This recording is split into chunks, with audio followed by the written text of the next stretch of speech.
Vamos lá então? Então, na aula passada, nós estávamos falando sobre a fisiologia do sistema respiratório e nós paramos por aqui, né? Por esse ponto mais específico aqui. Nós falávamos sobre os volumes e as capacidades pulmonares. E aí nós falamos primeiro do conceito de ventilação minuto. O que é essa ventilação minuto? É o quanto de ar nós ventilamos por minuto, ou seja, o quanto volume de ar que a gente bombeia para dentro e para fora do nosso corpo a cada minuto. E nós vimos que essa ventilação minuto, ela é calculada multiplicando a frequência respiratória, quantas vezes a gente ventila por minuto, quantas vezes a gente inspira e expira por minuto, né? Vezes o volume corrente. O que é o volume corrente? Volume corrente é a quantidade de ar que a gente movimenta para dentro e para fora do corpo em cada respiração. Então, em cada inspiração e expiração, o quanto de ar a gente movimenta para dentro e para fora. E aí nós vimos que o indivíduo adulto, né, em repouso, tem uma frequência respiratória geralmente ali entre 12 e 18 respirações por minuto, tá? Entre 12 e 18 respirações por minuto. Então aqui pega como base o valor de 12. E um volume corrente de 500 mililitros de ar por respiração. Então você está parado, você está repousando e você está respirando 12 a 18 vezes por minuto e cada vez que você respira, você inspira 500 mililitros de ar para dentro do teu corpo e expira a mesma quantidade, 500 mililitros de ar. Então você multiplicando 12 respirações por minuto vezes 500 mililitros por respiração, dá um total de 6.000 mililitros de ar por minuto. É uma quantidade, né, bem grande de ar que a gente movimenta por minuto. Isso em repouso, tá? Isso quando o indivíduo está em repouso. Se o indivíduo estiver em atividade física, numa atividade física intensa, isso aqui pode aumentar e aumentar muito mesmo, tá? Agora, esse volume corrente, que eu estou dizendo que é a quantidade de ar que você movimenta para dentro e para fora do teu corpo a cada respiração, ele tem duas partes, tá? Então, o volume corrente a gente pode dividir ele em duas partes. Uma parte, que equivale a cerca de 150 mililitros, é o volume de ar que vai preencher aquele espaço morto anatômico, aquele espaço dentro dos órgãos da porção condutora do sistema respiratório. Ou seja, é um ar que vai ficar ali dentro de regiões do teu sistema respiratório que não fazem trocas gasosas. Então, esses 150 mililitros não vão fazer trocas gasosas. E os outros 350 dos 500, né, vão fazer o que a gente chama de ventilação alveolar. Esse aqui é o volume de ar, né, em cada inspiração, o volume de ar, vamos dizer assim, novo, o ar que está vindo da atmosfera e que está chegando lá na porção respiratória do sistema respiratório, que está chegando lá dentro dos alvéolos pulmonares. É o volume de ar que está sendo realmente trocado lá dentro, né, que está com bastante oxigênio para que a gente possa fazer trocas gasosas. E aí a gente pode calcular um outro valor, chamado de intensidade de ventilação alveolar. Isso aqui é a quantidade de ar, tá, novo, vamos dizer, entre aspas, né, de ar que está vindo da atmosfera e indo lá para dentro dos alvéolos pulmonares a cada minuto. Então são 350 mililitros vezes 12 respirações por minuto, isso dá 4.200 mililitros por minuto. Por que dá diferente dos 6.000 mililitros aqui? Porque a diferença é isso aqui, ó. A diferença é o que fica dentro do espaço morto. É aquele ar que você movimenta mas para preencher o espaço morto, aquele espaço dentro dos órgãos que não fazem trocas, tá? Que não fazem trocas, o ar não faz troca ali com o sangue. Como que a gente pode visualizar isso aqui de uma outra maneira? Esse esquema aqui, ele vai então mostrar como que funciona essa renovação do ar lá dentro dos nossos alvéolos pulmonares. Então aqui a gente tem o seguinte, esse balão aqui está representando lá dentro dos pulmões, tá? Então no momento de repouso, você tem em torno de 3 litros de ar dentro dos pulmões e você tem mais cerca de 150 ml, né, mililitros de ar, essa parte aqui em cima, que está preenchendo o espaço morto, que está ali na boca, no nariz, na faringe, né, na laringe, na traqueia, nos brônquios, nos bronquíolos. É o ar que está dentro desses órgãos e que não está fazendo trocas gasosas. Então isso aqui é a situação, é o 1, a situação em que está em repouso. Tá? Ele está considerando aqui, ó, a pessoa está no fim da inspiração, a pessoa terminou de puxar, de inspirar o ar. Ela tem essa situação aqui. Aí vem para o passo 2. Tá? O passo 2, como que ele está dizendo aqui? Ó? A pessoa vai fazer agora a expiração. Então você terminou de inspirar no 1.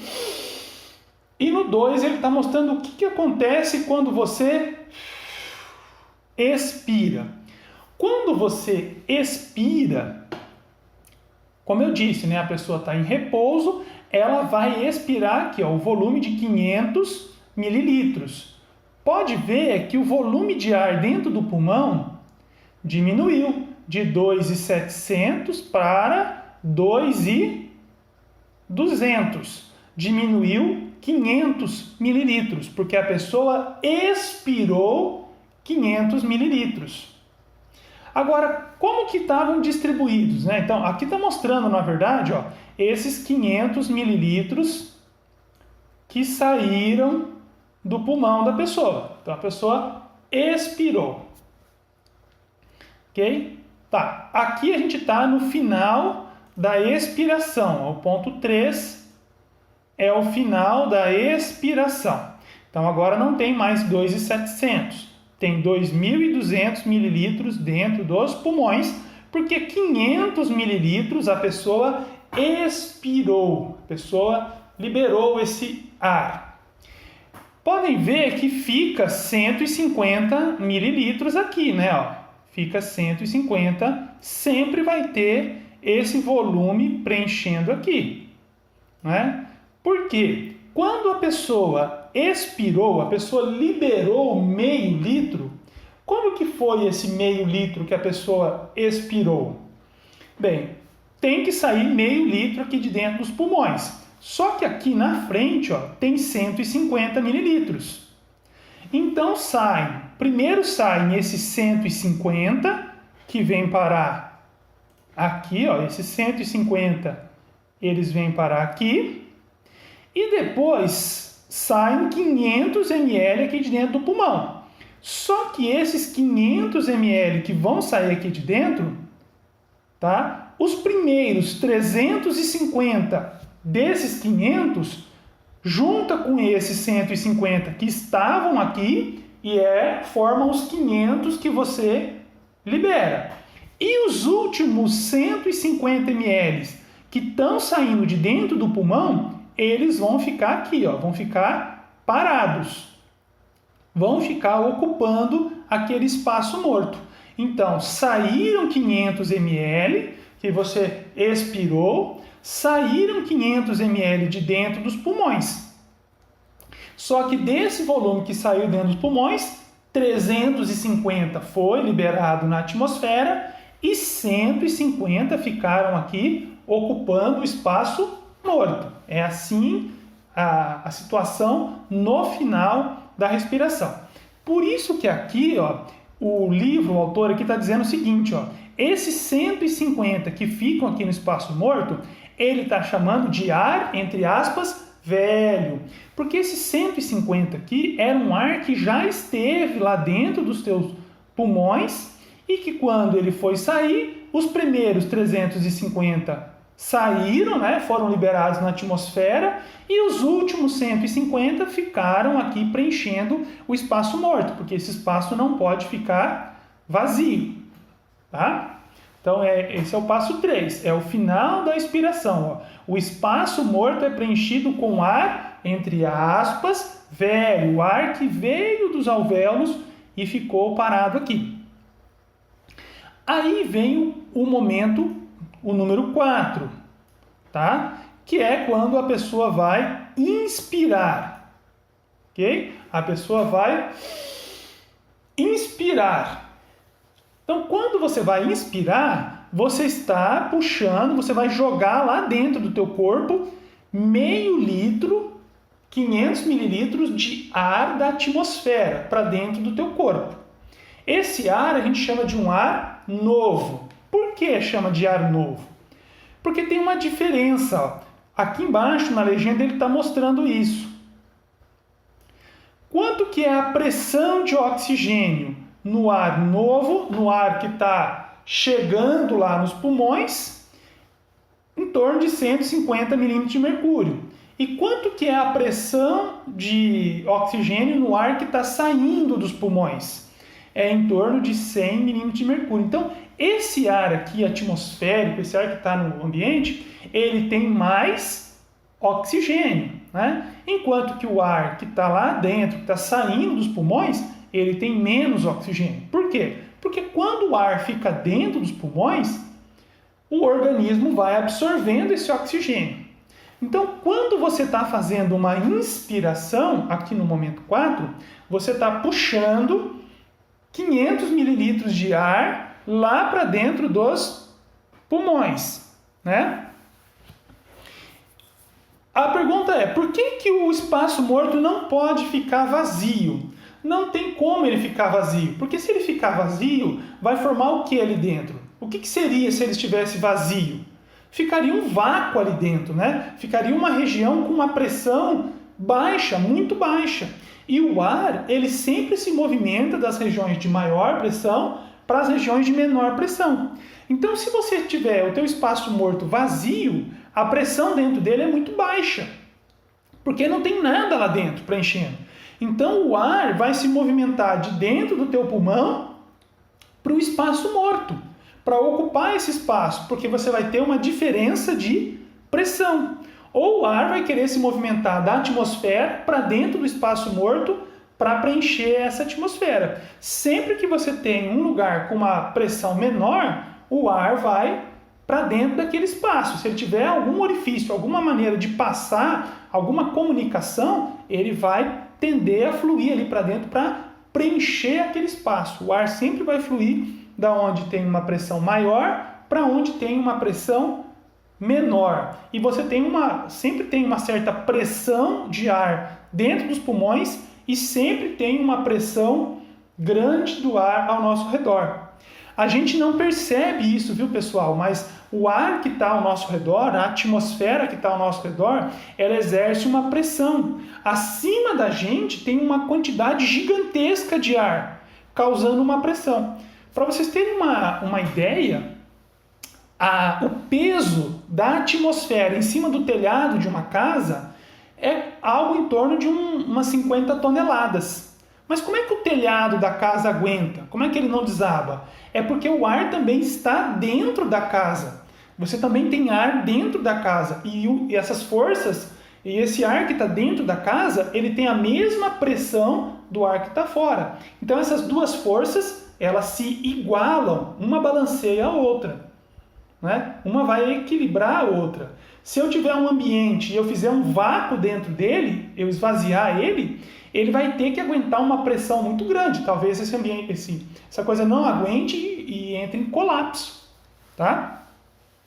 Então esse é um motivo porque não pode ficar vazio esse espaço morto. O ar sempre vai fluir lá dentro, porque se ele ficar vazio, a pressão dentro dele vai ficar muito baixa e o ar vai fluir lá para dentro.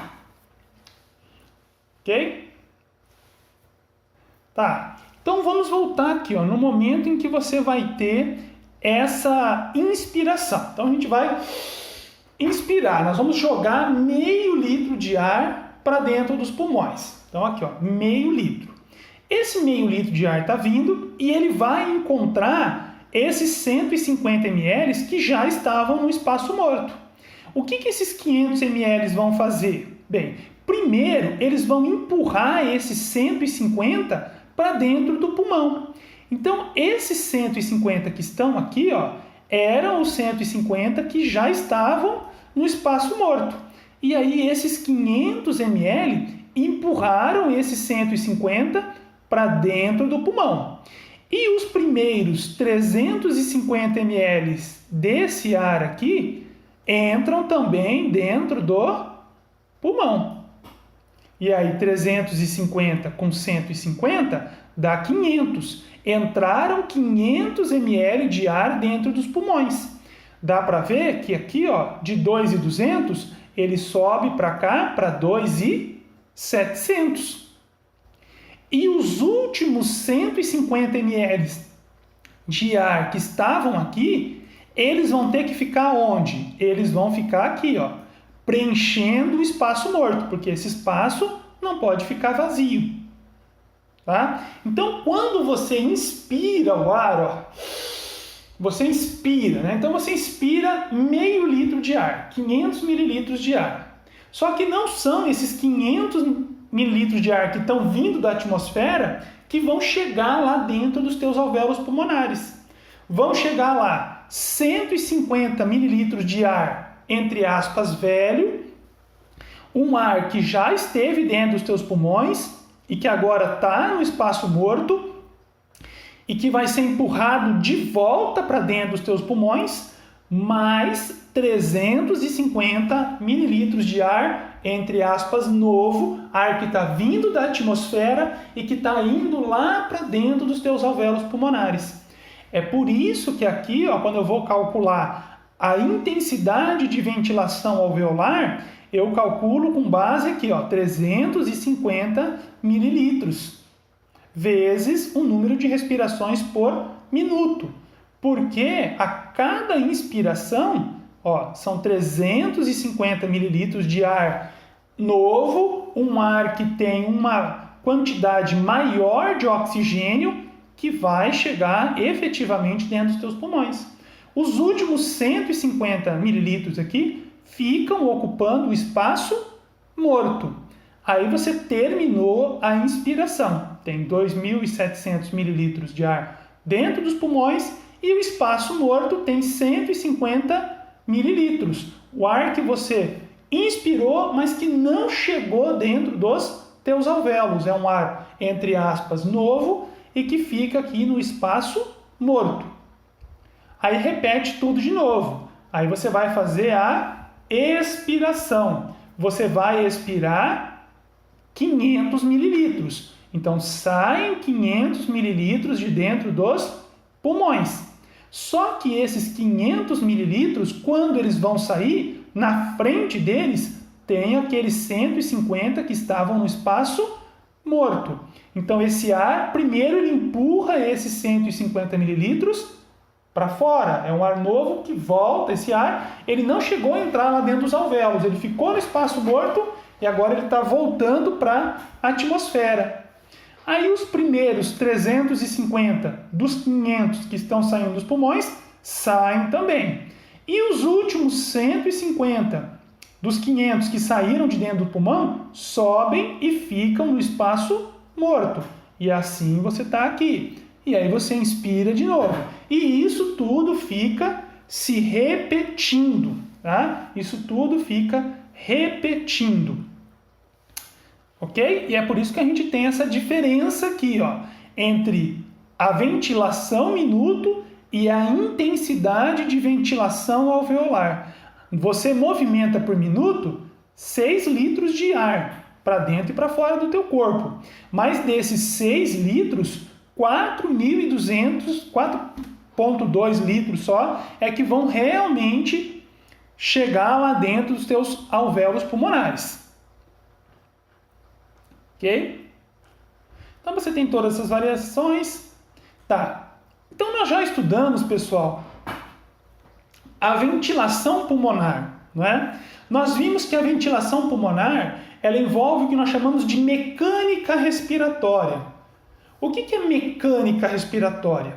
Mecânica respiratória, aquilo que a gente falou na aula passada, são aqueles movimentos que nós fazemos com a nossa caixa torácica, os movimentos que a gente faz com as paredes do tórax para expandir e retrair a parede do tórax, de tal forma que esses movimentos eles expandem os pulmões, né? E esses movimentos também estão envolvidos com a retração dos pulmões. E essa expansão e retração dos pulmões é importante para a gente fazer a ventilação pulmonar, bombear o ar para dentro e para fora dos pulmões. Então, a mecânica respiratória ela é importante para que ocorra a ventilação pulmonar, o bombeamento do ar para dentro e para fora do corpo. Você precisa ter essa ventilação constantemente, para você sempre ter disponibilidade de oxigênio dentro do ar que está lá nos teus pulmões, né? E também está constantemente liberando os resíduos, né, tipo o CO2, para a atmosfera, para o ambiente. Agora nós passamos para um outro ponto, que é falar sobre as trocas gasosas. Então nós já vimos que o ar que está dentro dos nossos pulmões está sendo continuamente renovado pela ventilação pulmonar. Então a ventilação pulmonar está constantemente renovando o ar dentro dos nossos pulmões.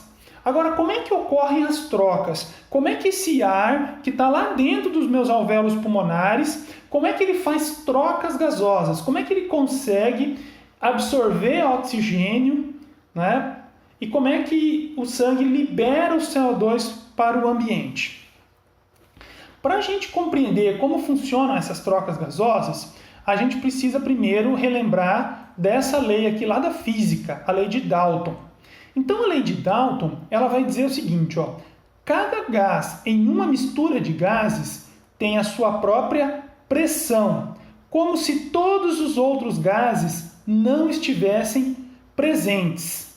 Ou a pressão total de um gás é a soma das pressões parciais dos gases que o compõem. Então, o ar atmosférico, o ar que nós respiramos, ele é uma mistura de gases. Então, no ar atmosférico, nós vamos ter nitrogênio, tá? Nitrogênio, cerca de 78% do ar atmosférico é nitrogênio, N2. O ar atmosférico vai ter oxigênio, cerca de 21% do ar atmosférico é oxigênio. Nós vamos ter água, né, na forma de vapor, que está dissolvido no ar. Então, cerca de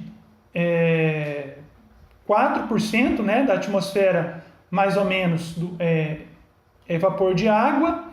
Nós vamos ter CO2, que é o dióxido de carbono.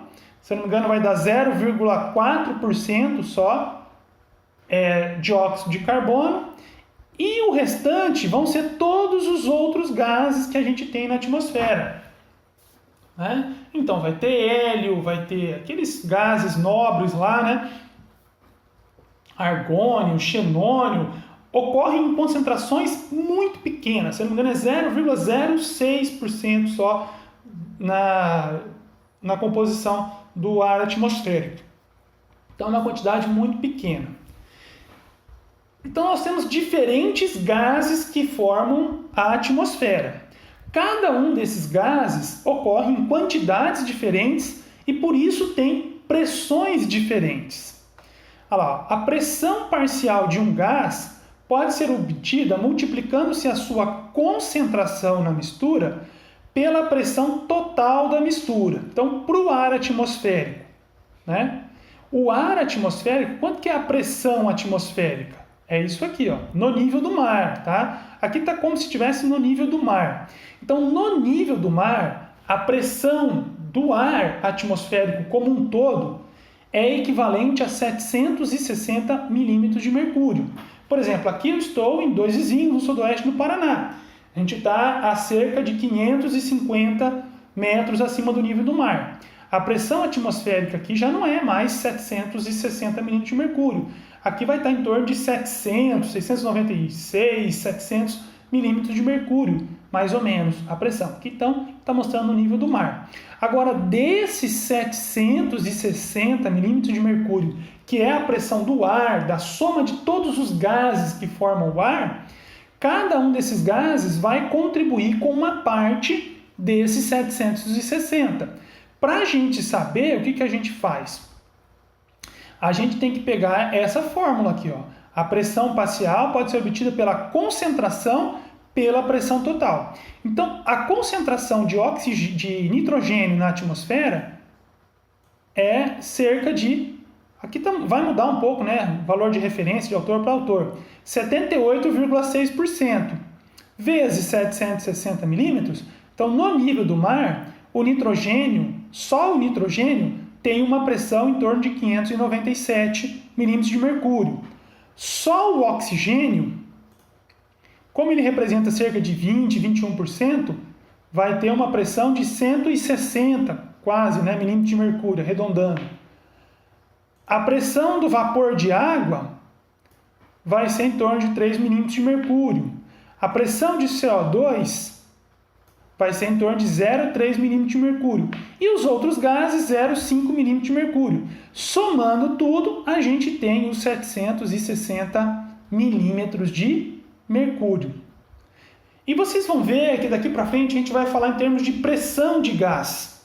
A gente não vai falar em termos de concentração de gás. E por que em fisiologia, quando a gente vai discutir esses gases, a gente fala em termos de pressão e não em termos de concentração? Porque nós estamos falando de trocas gasosas, pessoal. Trocas gasosas. E vocês se lembram que eu disse que os gases, né? Quando a gente vai falar em trocas, a gente está falando em movimento dos gases. Quando eu falo que a gente está absorvendo o oxigênio, é porque o oxigênio ele está se movimentando do ar que está dentro do alvéolo para o sangue. E quando eu digo que nós, na respiração, eliminamos CO2, eu estou querendo dizer que o CO2 se movimenta do sangue para o ar que está nos alvéolos. E depois a ventilação pulmonar movimenta esses gases para fora e para dentro do corpo.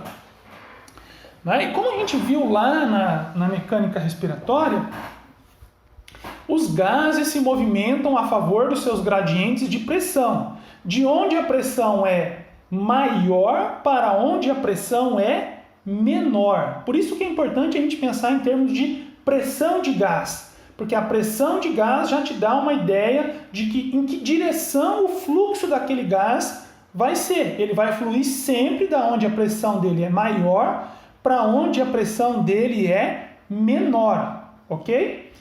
E tem uma outra coisa também. Vamos imaginar duas situações aqui. Vamos imaginar primeiro, nós estamos lá na altura do mar. Imagina que isso aqui é o mar, você está lá na beira do mar, então aqui tem até uma palmeira aqui, e você está ali na areia, de férias. Imagina que não tem pandemia, que já passou tudo isso, que você pode curtir as suas férias, bem gostoso, na praia, na sombra da palmeira, com coco, olhando o mar, aquele cheiro gostoso da brisa do mar. Então você está no nível do mar. Se você está no nível do mar, quanto que é a pressão atmosférica? A pressão que aquela coluna de ar que está em cima de você está exercendo sobre tudo e em todas as direções daquilo que está ali ao teu redor. Essa pressão no nível do mar, ela vai ser isso aqui, 760 milímetros de mercúrio. E cada um dos gases que estão no ar vai ter em torno dessa pressão aqui, O oxigênio vai ter em torno de 160 milímetros de mercúrio de pressão aqui. Agora vamos imaginar uma outra situação. Você não quer passar as férias na praia. Você pensa assim, eu vou fazer uma coisa diferente e bem radical. Você fala, eu vou aproveitar as minhas férias e vou escalar o Monte Everest, a montanha mais alta do mundo. Você vai lá para o topo do Monte Everest. O topo aqui, na praia, em que altura você está na praia? Na praia você está 0 metro de altitude. É o nível do mar. A gente diz que o nível do mar é 0 metro de altitude. Por isso que eu digo aqui, Dois Vizinhos está a 550 metros, mas está a 550 metros acima do nível do mar. O nível do mar é a referência. E aqui, e o topo do Monte Everest, lá em cima, na montanha mais alta do planeta, sem pesquisar na internet, vocês sabem de cabeça? 8.848 metros, se não me falha a memória, tá? Então, o topo do Everest está a 8.848 metros de altitude. Então, ele está muito acima do nível do mar, né? Quase 9.000 metros acima do nível do mar. Quanto vocês acham que deve ser a pressão atmosférica aqui? Essa pressão atmosférica deve ser maior ou deve ser menor do que na praia? A pressão que a quantidade de ar que está acima de você está exercendo. Aqui, essa pressão vai ser muito menor, tá? A pressão atmosférica nessa altitude aqui, se eu não me engano, fica em torno de 253 milímetros de mercúrio. Então, a pressão atmosférica no nível do mar é de 760 milímetros de mercúrio. Lá em cima, no alto do Monte Everest, essa pressão ela cai para 253 milímetros de mercúrio, porque você está muito alto, a quantidade de ar que está acima de você é menor, tá? E o ar também fica bem mais rarefeito, ele tem uma pressão menor e ele tem ele está mais rarefeito. Agora, lá em cima do Everest, nesse ar aqui rarefeito, quantos por cento desse ar é oxigênio? No nível do mar, cerca de 21% do ar é oxigênio. Isso no nível do mar. E lá em cima, no Monte Everest, quantos por cento desse ar que está lá no topo do Monte Everest é de oxigênio? Também, cerca de 21% do ar lá em cima no Monte Everest é oxigênio. É oxigênio, cerca de 21%. Então, a porcentagem, a concentração do oxigênio no ar, ela não muda pelo fato de você estar lá em cima. Agora, quanto que é a pressão desse oxigênio lá em cima? Vai ser 160 milímetros de mercúrio? 150, 160 milímetros de mercúrio? Não. Tá? Não. Vai ser em torno de 20 a 21% desse valor. Então, lá no topo do Monte Everest, a pressão de oxigênio fica em torno de 53. A gente diz assim, ó, a PO2, a pressão de oxigênio lá, fica em torno de 53 milímetros de mercúrio. A PO2 aqui fica em 53 milímetros de mercúrio. Então, se a gente for ver, ó, no nível do mar, a pressão de oxigênio é lá em torno de 150 a 160 milímetros de mercúrio. No alto do Monte Everest é 53 milímetros de mercúrio só. Então, onde é mais fácil respirar? Onde você vai conseguir respirar? Você vai conseguir absorver oxigênio, né, com mais facilidade? No nível do mar ou lá em cima, 8.848 metros, no topo do Monte Everest? É claro que é no nível do mar. Por quê? Porque lá em cima no Monte Everest, a pressão de oxigênio é menor. E o que a gente disse agora há pouco? Que os gases se movimentam a favor do seu gradiente de pressão. De onde a pressão é maior para onde a pressão é menor. Então, quanto maior for a pressão de oxigênio no ar ao seu redor, mais fácil é esse oxigênio se movimentar para dentro do teu corpo, para dentro do teu sangue. E quanto menor for a pressão de oxigênio no ar ao teu redor, mais difícil é para o oxigênio, né, se movimentar e entrar no teu sangue numa quantidade razoável durante numa velocidade, numa quantidade que seja suficiente para te manter, né, em boas condições. Por isso que pouquíssimas pessoas conseguiram subir o Monte Everest sem usar um balão daqueles de oxigênio. Por que a pessoa usa o balão de oxigênio? Aquele tubo com oxigênio? Porque naquele tubo o oxigênio está com uma pressão muito maior do que a pressão no ar rarefeito lá da montanha do Monte Everest. Tá? Então, se for subir o Monte Everest, não esqueça de levar o seu balão de oxigênio.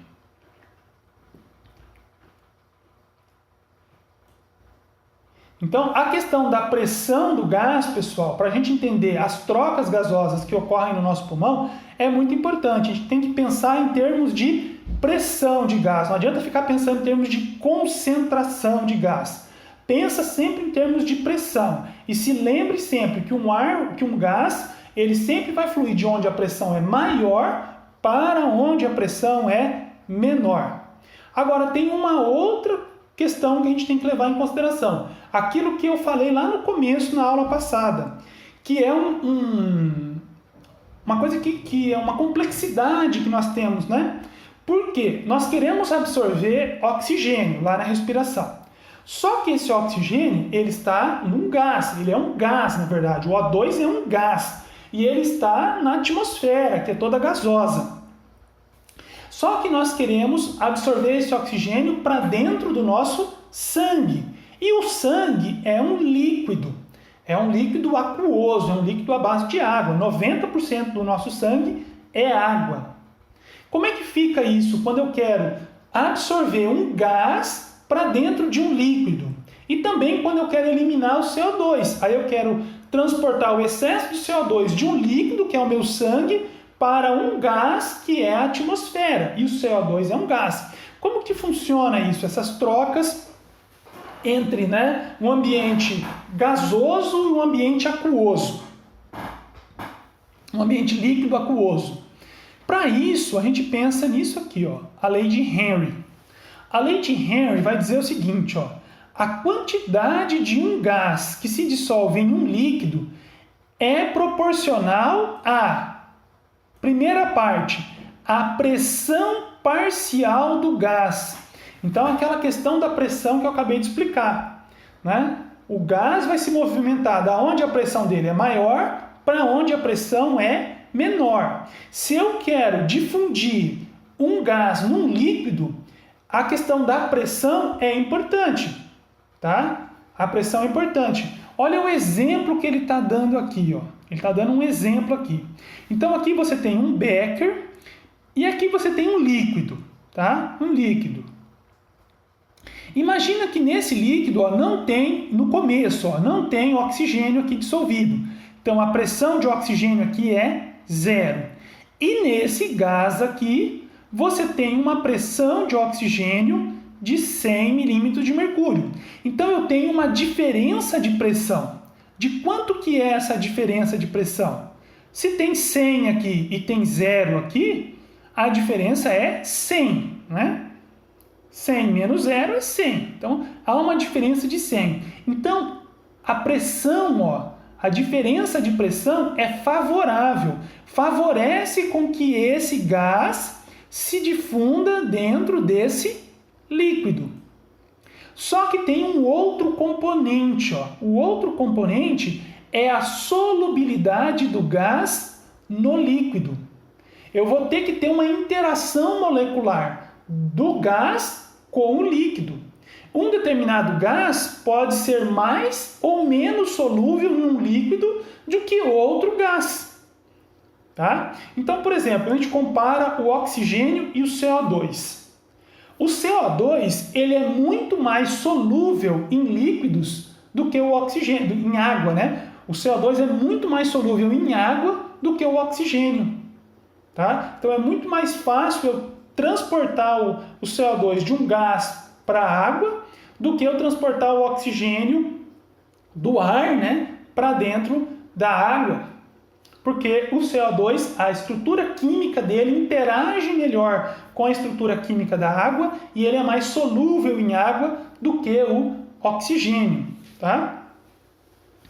Aqui ele está mostrando o seguinte, que se você deixar esse sistema por um tempo, como eu tenho uma diferença de pressão, ó, uma parte desse oxigênio vai passar para o líquido e vai difundir. Mas ele vai difundir até quando? Até que a pressão de oxigênio no líquido seja igual à pressão de oxigênio aqui no ar. É o máximo que você vai alcançar aqui, é equilibrar a pressão. Porque agora, como a pressão aqui é igual aqui, né, eu não tenho mais uma diferença de pressão. 100 menos 100 é zero. Não tem mais diferença de pressão favorecendo com que esse gás se dissolva no líquido. Então isso é importante para a gente pensar. Quando a gente for pensar esses movimentos dos gases, do ar para o nosso organismo, para o nosso sangue, e do nosso sangue para o ar, a gente tem que pensar em termos dessas diferenças de pressão, tá? Essas diferenças de pressão. Aí que a gente vai entender bem essas trocas. A questão da solubilidade dos gases no nosso organismo vai ser bastante importante para a gente entender como esses gases são transportados no nosso organismo dentro do nosso sangue. Mas vamos falar primeiro aqui, ó, das trocas gasosas. Então esse esquema que eu estou mostrando, o que nós temos aqui? Ó? Nós temos no centro está o coração, heart, né? Coração. Desse lado aqui está mostrando, né, o lado direito do coração, tá? E aqui as veias, ó. Todas as veias, né? A gente sabe que o final da circulação venosa sistêmica, né, é desembocar lá no lado direito do coração.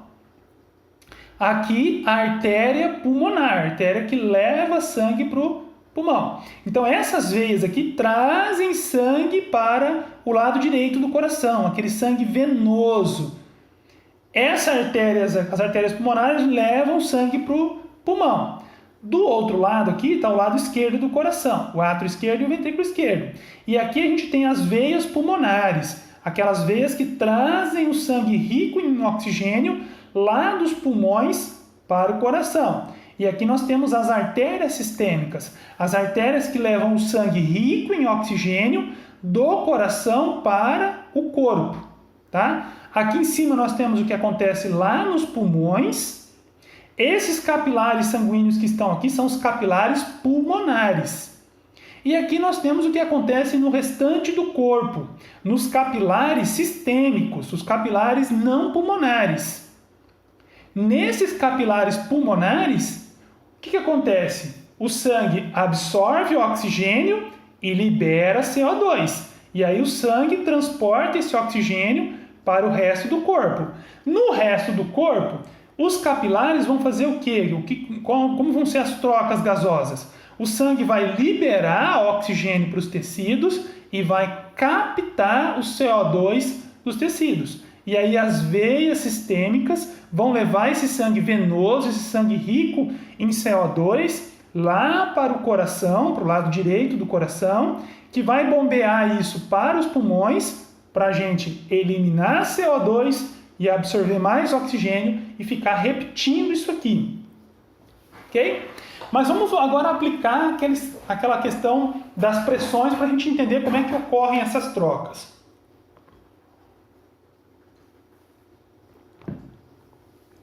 Então, primeiro aqui, ó, o ar que nós inalamos, ó, aqui em cima, o ar que nós inalamos. Isso aqui são valores de referência, muda um pouco de autor para autor, tá? Depende de aonde a pessoa fez o experimento, como ela fez o experimento para medir isso aqui. Então, o ar que nós inalamos, ele tem uma pressão de oxigênio em torno de 160 e uma pressão de CO2 bem mais baixa, em torno de 0,2 aqui o autor colocou. Esse ar, ele vai lá para dentro dos nossos pulmões, né? E a gente viu que esse processo sempre tem uma mistura de uma quantidade de ar novo que chega com uma quantidade de ar que já estava dentro dos nossos pulmões. Por conta dessa mistura, lá dentro dos pulmões, lá nos alvéolos pulmonares, olha o que acontece. O ar que está dentro dos alvéolos pulmonares, ele tem essa característica, ó. Ele tem uma pressão de oxigênio de 104 milímetros de mercúrio e ele tem uma pressão de CO2 de 40 milímetros de mercúrio. Então, essa aqui é a pressão do oxigênio e do CO2 no ar que está lá dentro dos nossos pulmões. O ar que vai fazer trocas com o sangue que está dentro dos capilares pulmonares.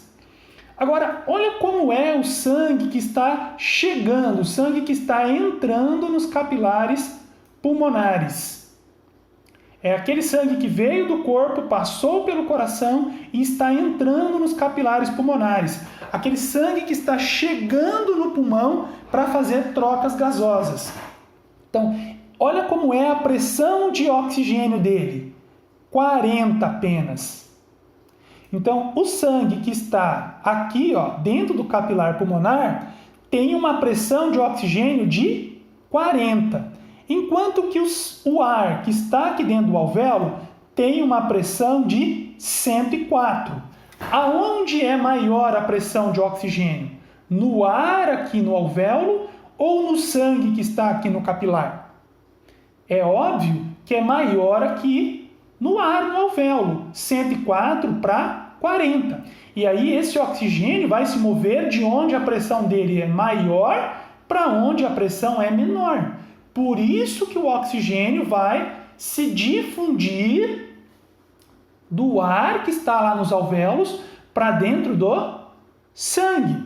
Por isso que a gente consegue captar, absorver oxigênio, porque a gente sempre mantém isso aqui, ó. Você tem que manter sempre uma maior pressão de oxigênio no ar dentro do alvéolo do que a pressão de oxigênio que você tem nos capilares pulmonares.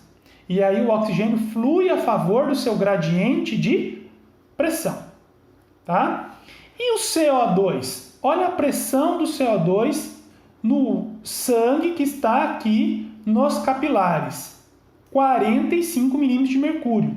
E olha a pressão de CO2 no ar que está dentro do alvéolo pulmonar, 40 milímetros. Aonde a pressão é maior? No sangue, 5 milímetros de mercúrio maior. E é por isso, como tem uma diferença e é maior no sangue do que no ar aqui dentro do alvéolo, que o CO2 sai do sangue e vem aqui para os alvéolos pulmonares. Tá? E aí como é que fica o sangue que está saindo dos alvéolos pulmonares e que está entrando nas artérias pulmonares? Ó, o sangue entrou no capilar pulmonar com uma pressão de oxigênio de 40, mas ele sai dos capilares e ele entra nas veias pulmonares com uma pressão de oxigênio de 104. Por quê? Porque ele captou o oxigênio do ar, ele absorveu o oxigênio, até ele entrar em equilíbrio com o ar que está aqui dentro do alvéolo.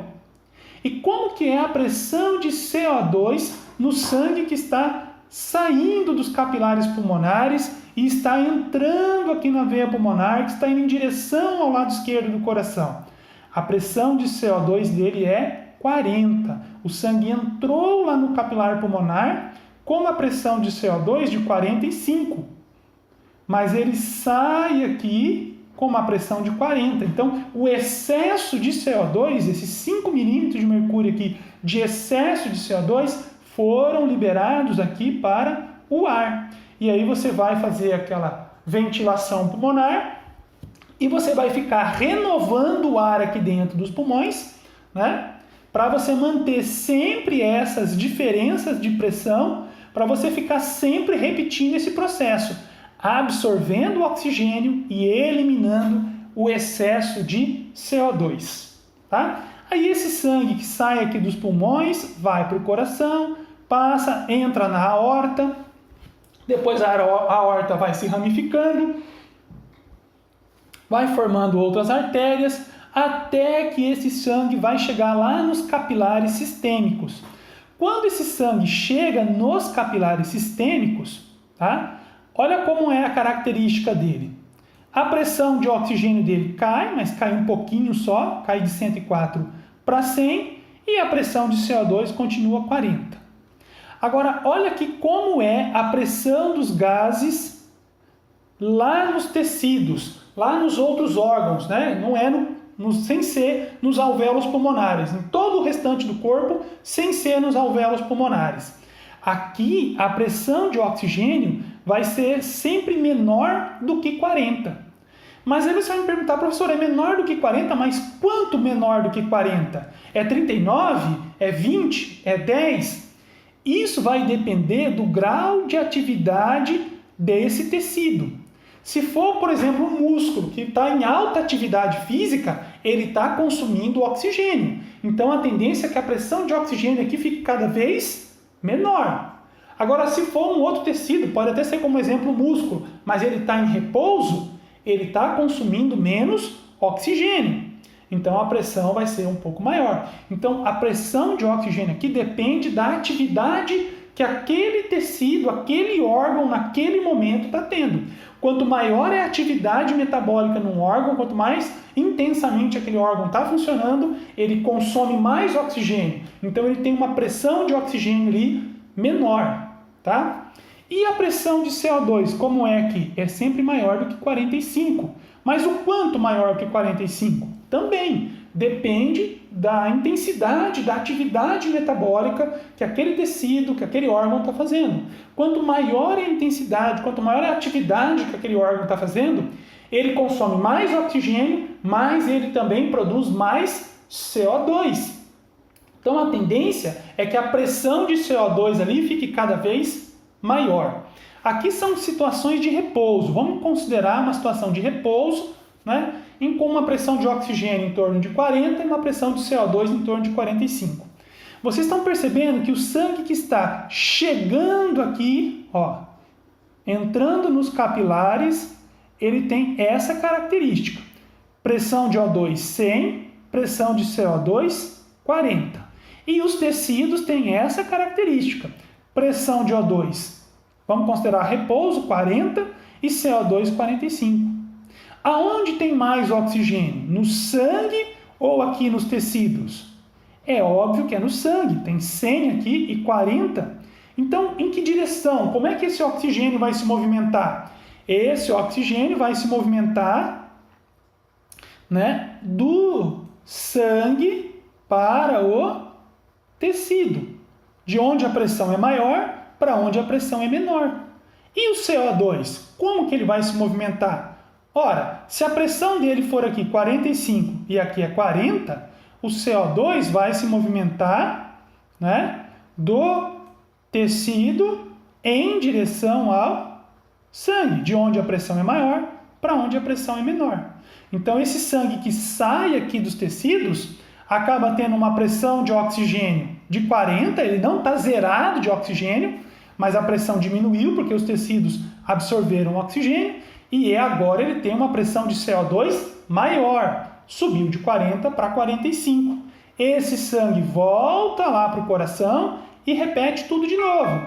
Ele vai lá para os pulmões, é oxigenado, libera o excesso de CO2, volta para o coração, vai para os tecidos, oxigena os tecidos, absorve o excesso de CO2 dos tecidos e esse processo fica se repetindo, se repetindo, se repetindo. Então é assim que funcionam as trocas gasosas nos pulmões. Sempre a gente tem que considerar, pessoal, as diferenças de pressão e sempre considerar os gases estão se movimentando de onde a pressão deles é maior para onde a pressão é menor, ok? Entender como funciona o sistema circulatório, a pequena circulação, ou a circulação pulmonar e a grande circulação ou circulação sistêmica, né? Lembrar como são as trocas gasosas lá nos pulmões e como é que são as trocas gasosas no restante do nosso corpo. Ok? Aí nós temos uma outra situação, um outro problema que o organismo tem que funcionar, que é a questão do transporte do oxigênio e do gás carbônico. Então nós vimos como ocorrem as trocas, como que lá nos pulmões o sangue absorve o oxigênio, como que lá nos outros tecidos o sangue absorve CO2, tá? Agora, como é que esses gases são transportados pelo sangue? Porque são gases e eles têm que ser transportados pelo sangue, que é um líquido. Como que eu vou transportar gases através de um líquido, que é o sangue, né? E é um líquido aquoso, é um líquido à base de água. Como que isso vai funcionar? Então, existe um sistema para o transporte do oxigênio e existe um sistema para o transporte do CO2. Na verdade, existe mais de um sistema. Ó, o oxigênio, pessoal, cerca de 1,5% a 2% do oxigênio, aqui ó, ficou CO2, mas tá, isso aqui é um erro de tradução, tá? Aqui é O2. No caso do oxigênio, em torno de 1,5%, 2% do oxigênio vão ser transportados no sangue dissolvido na água que está ali formando grande parte do volume do sangue. E a maioria do oxigênio, cerca de 98% do oxigênio, vai ser transportado no sangue lá dentro das hemácias. Né? As hemácias, ou eritrócitos, ou glóbulos vermelhos. Então o oxigênio ele é pouco solúvel em água. O oxigênio é um gás muito pouco solúvel em água. Por isso que é importante as hemácias. E importante porque dentro da hemácia tem uma proteína chamada hemoglobina. E essa proteína ela liga o oxigênio. Então 98% do oxigênio que está sendo transportado pelo sangue está sendo transportado lá dentro da hemácia, ligado na proteína hemoglobina. Só cerca de 1,5%, 2% vai dissolvido no sangue. O CO2 ele é transportado de 3 maneiras diferentes pelo sangue. Tá? Como o CO2 é mais solúvel em água do que o oxigênio, 7% do CO2 é transportado no sangue dissolvido ali no plasma sanguíneo. Tá? 23% do CO2 vai ser transportado no sangue ligado na hemoglobina. A mesma hemoglobina, as mesmas moléculas de hemoglobina lá dentro das hemácias que transportam o oxigênio, também transportam ao mesmo tempo CO2. É que o oxigênio e o CO2 se ligam em lugares diferentes dentro da hemoglobina. Tá bom?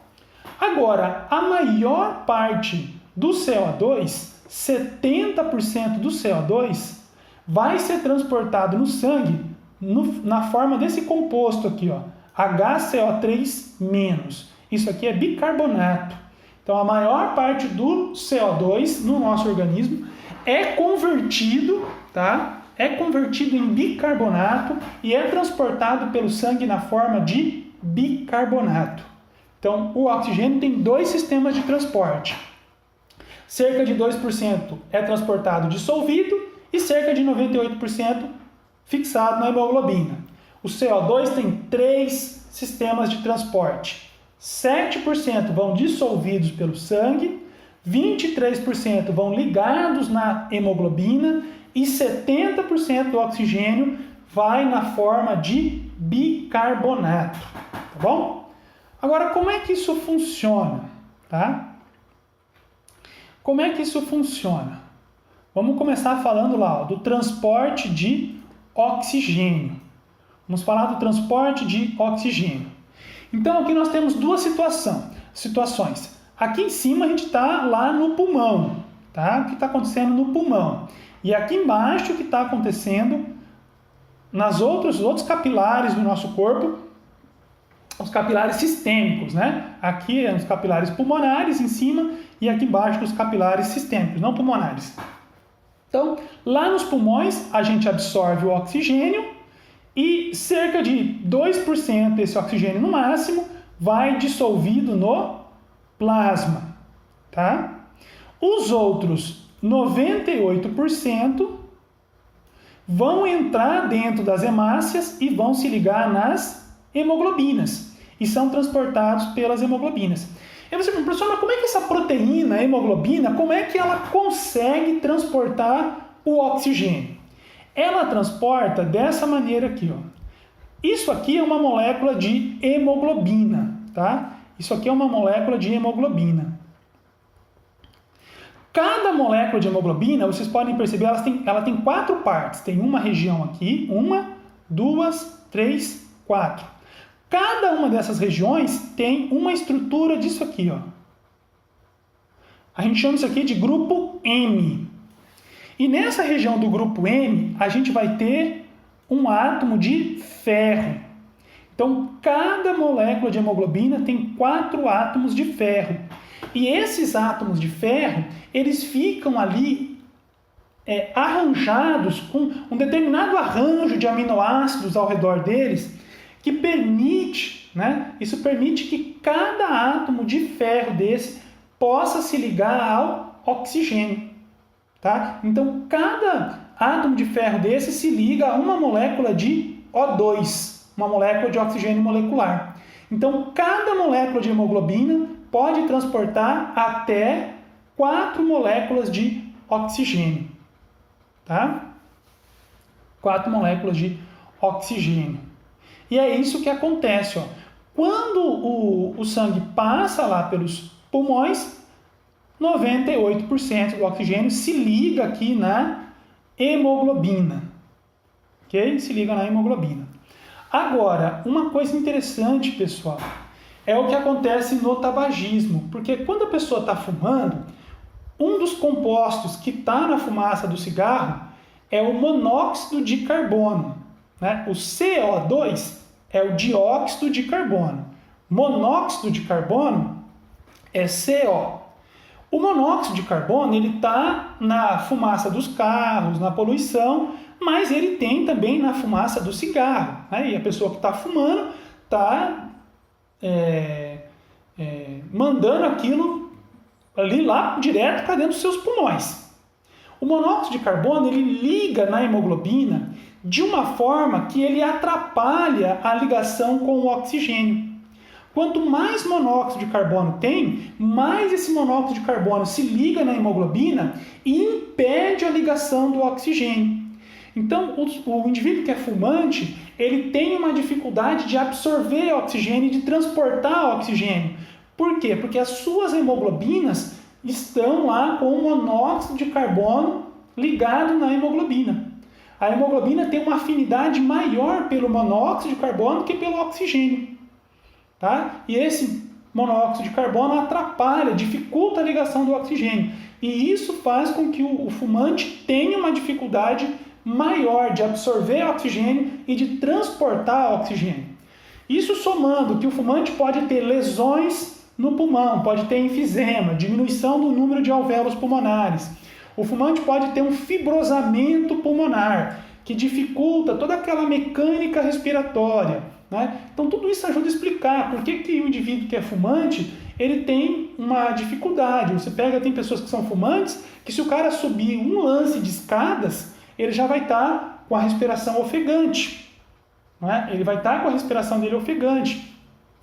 A capacidade dele de absorver oxigênio, transportar oxigênio vai diminuindo. E isso obviamente afeta o organismo, porque as nossas células precisam desse oxigênio para funcionar corretamente. Tá? Então esse é mais um dos muitos bons motivos para não se fumar, ou para quem fuma, parar de fumar, né? Fazer um esforço e parar de fumar. É um hábito nada saudável. Ok, então essa é a forma de transporte do oxigênio.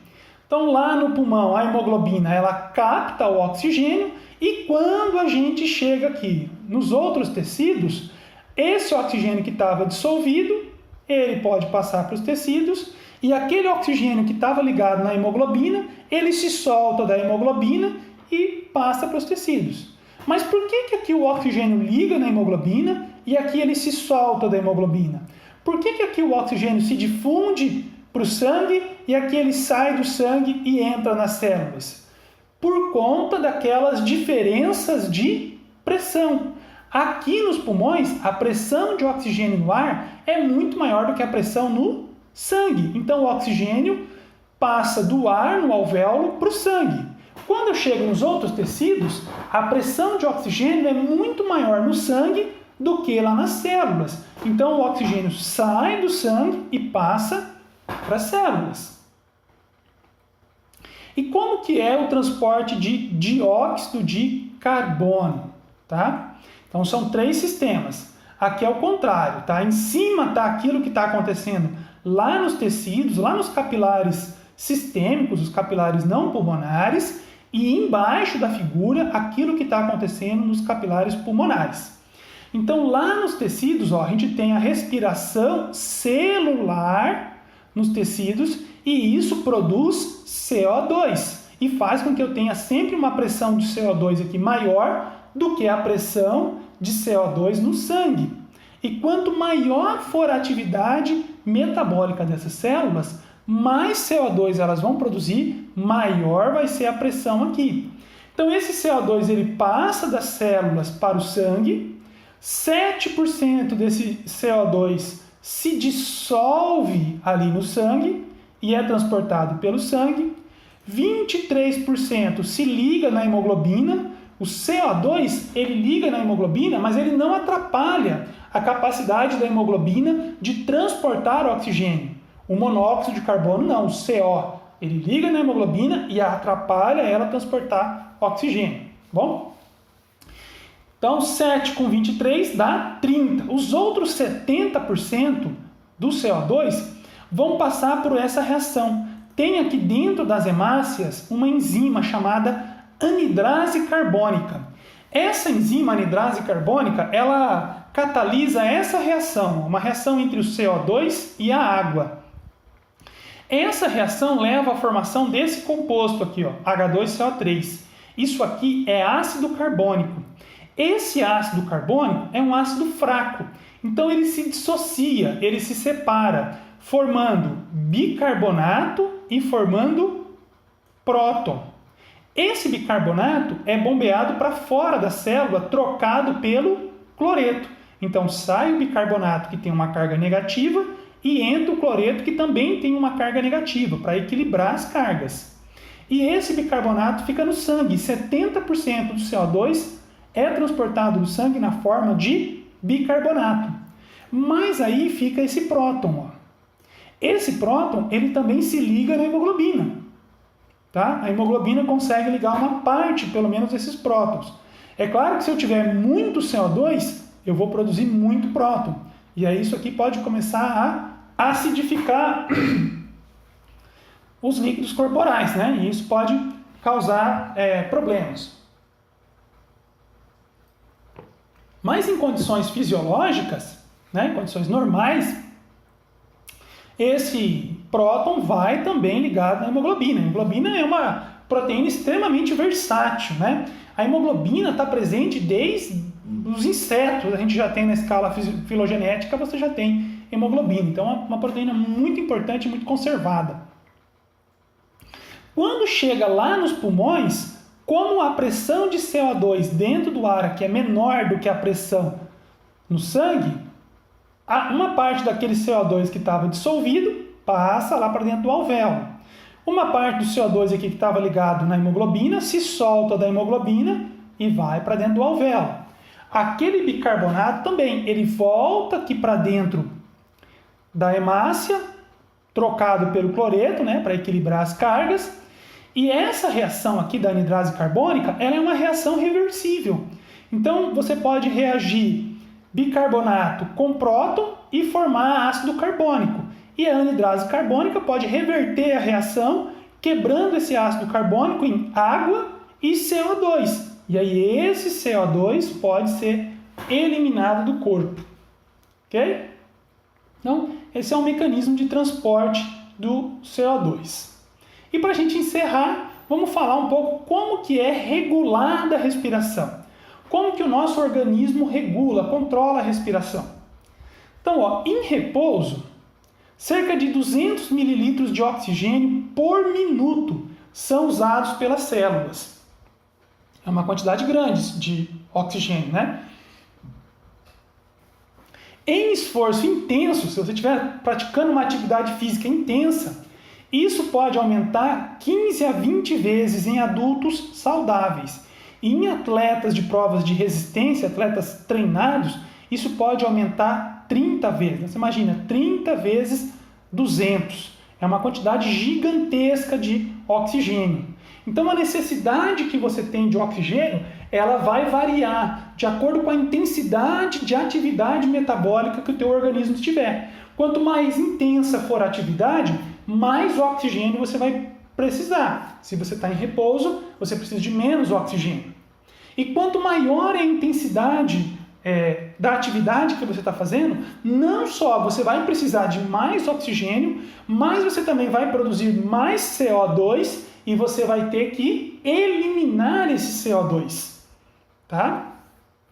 Então tem que ter um mecanismo que regule isso, que ajuste a tua respiração. Se você está em repouso, você tem uma frequência respiratória menor. Você respira menos vezes por minuto, porque você quer absorver menos oxigênio e precisa eliminar menos CO2. Se você está em atividade física intensa, você vai ter que respirar mais vezes por minuto, porque você está consumindo mais oxigênio e você também tem que eliminar mais CO2.